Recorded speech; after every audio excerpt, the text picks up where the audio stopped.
1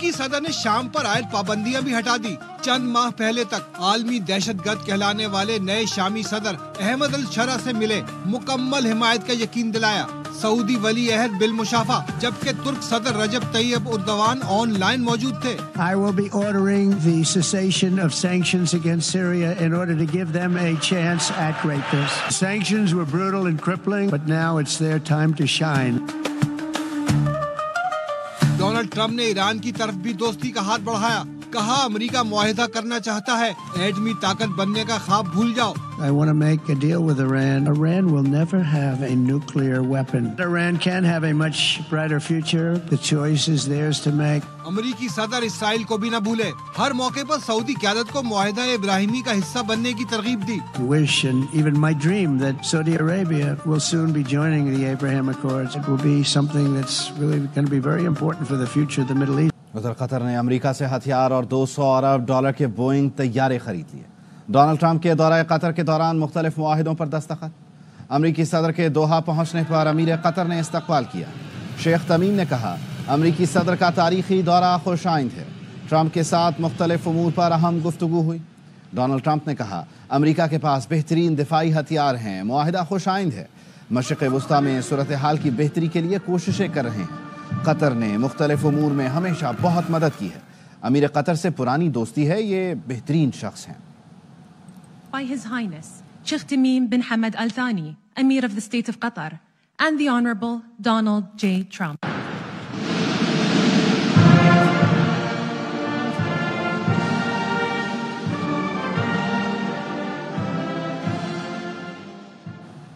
امریکی صدر Donald Trump کی جانب سے شام پر سے پابندیاں ختم کرنے کا اعلان. دارالحکومت دمشق سمیت ملک بھر میں جشن کا سما.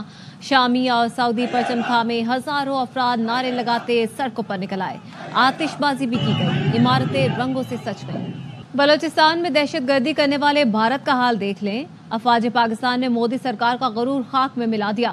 وزیر اعلیٰ سرفراز بگٹی نے کہا بلوچستان اور پاکستان کے عوام سپہ سالار کے شکر گزار ہیں. ان کی قیادت میں فوج نے بھارت کو ناکو چنے چبوا دیے. مودی کے وزیر کی مسلمانوں سے نفرت کی انتہا. بھارتی فوج کی کرنل صوفیہ قریشی کو دہشت گردوں کی بہن قرار دیا. مدھیہ پردیش سے بی جے پی کے سینئر رہنما وجے شاہ نے کہا مودی نے حملہ آوروں کی بہن کو ہی جہاز میں بھیج کر حملے کرائے. اس نفرت انگیز بیان سے حکومت شدید تنقید کی زد میں آ گئی. مدھیہ پردیش ہائی کورٹ نے وجے شاہ کے خلاف مقدمہ درج کرنے کا حکم دے دیا. برطانوی حکومت نے امیگریشن مزید مشکل کر دی. ورک پرمٹ والوں کو 10 سال بعد مستقل شہریت ملے گی. طلباء کے لیے بھی مشکلات میں اضافہ ہو گیا ہے. لندن میں بیرسٹر دانیال خالد سے ہمارے نمائندے فرید قریشی نے خصوصی گفتگو کی ہے, آپ بھی دیکھیے. برطانوی وزیر اعظم سر کیر اسٹارمر کی طرف سے امیگریشن کے نئے اور سخت قوانین کے اعلان کے بعد لوگوں کے ذہنوں میں بہت سارے سوالات جنم لے رہے ہیں. ماہر قانون بیرسٹر دانیال خالد سے رابطہ کیا اور برطانیہ آنے کے خواہش مند طلباء کے لیے کیا نئے قوانین لائے گئے ہیں. یونیورسٹیز کے لیے بڑا ہارڈ کر دیا گیا ہے اسپانسرشپ دینا اسٹوڈنٹس کو. یونیورسٹی کی ایک تو 6% فیس بھی بڑھائیں گے, اس پہ ٹیکس لگائیں گے جو بھی وہ ارننگ کرتے ہیں. اگر انہیں ورک پرمٹ مل جاتا ہے PSW کے بعد تو انہیں کتنے سال کے بعد انڈیفینٹ لیو ٹو ریمین ملے گا نئے قوانین نئے قوانین کے تحت 10 سال بعد. ایسے افراد جو برطانیہ پہنچ چکے کیا وہ بھی نئے قوانین کی زد میں آئیں گے؟ ان کے لیے وہی قانون لاگو ہوں گے جس وقت وہ آئے تھے. ان کے اوپر یہ اس چیز کا کوئی اثر نہیں. انہیں 5 سال کے بعد انڈیفینٹ لیو ٹو ریمین مل جائے گا. انہوں نے بتایا کہ برطانوی شہریوں سے شادی کر کے آنے والوں پر نئے قوانین کا اطلاق نہیں ہوگا اور ان کا کہنا تھا کہ نئے قوانین اسی سال نافذ العمل ہو جائیں گے. تاہم ابھی تک ان کی تاریخ کا اعلان نہیں کیا گیا. Farid Qureshi, ARY news, London. ملک کے بیشتر حصوں میں آج سے ہیٹ ویو کا خدشہ. محکمہ موسمیات نے خبردار کر دیا. جنوبی پنجاب, سندھ اور بلوچستان میں درجہ حرارت معمول سے 4 سے 6 ڈگری زیادہ رہنے کی توقع ہے. بالائی پنجاب, خیبر پختونخوا, کشمیر اور گلگت بلتستان میں درجہ حرارت 5 سے 7 ڈگری زیادہ رہ سکتا ہے. شدید گرمی کی لہر 20 مئی تک جاری رہے گی. 19 اور 20 مئی کو کشمیر, اسلام آباد, گلگت بلتستان میں بارش اور ژالہ باری کی پیشگوئی کی گئی ہے. بالائی علاقوں میں درجہ حرارت بڑھنے سے برف پگھلنے کی رفتار تیز ہونے کا خدشہ ہے. بھارت نے سکھوں کے پاکستان آنے پر پابندی لگا دی. بھارتی سکھوں کو مہاراجہ رنجیت سنگھ کی برسی کے لیے 30 جون کو پاکستان آنا ہے. پابندی کی وجہ سے 500 سکھ یاتریوں کا پاکستان آنا غیر یقینی ہو گیا. بھارت نے 7 مئی سے سکھوں کی پاکستان یاترا پر پابندی لگا رکھی ہے. کرتارپور راہداری بھی بند ہے. شمن میں اسکولوں کے طلباء کا پاک فوج کے ساتھ ایک دن. طلباء نے مختلف سرگرمیوں میں حصہ لیا.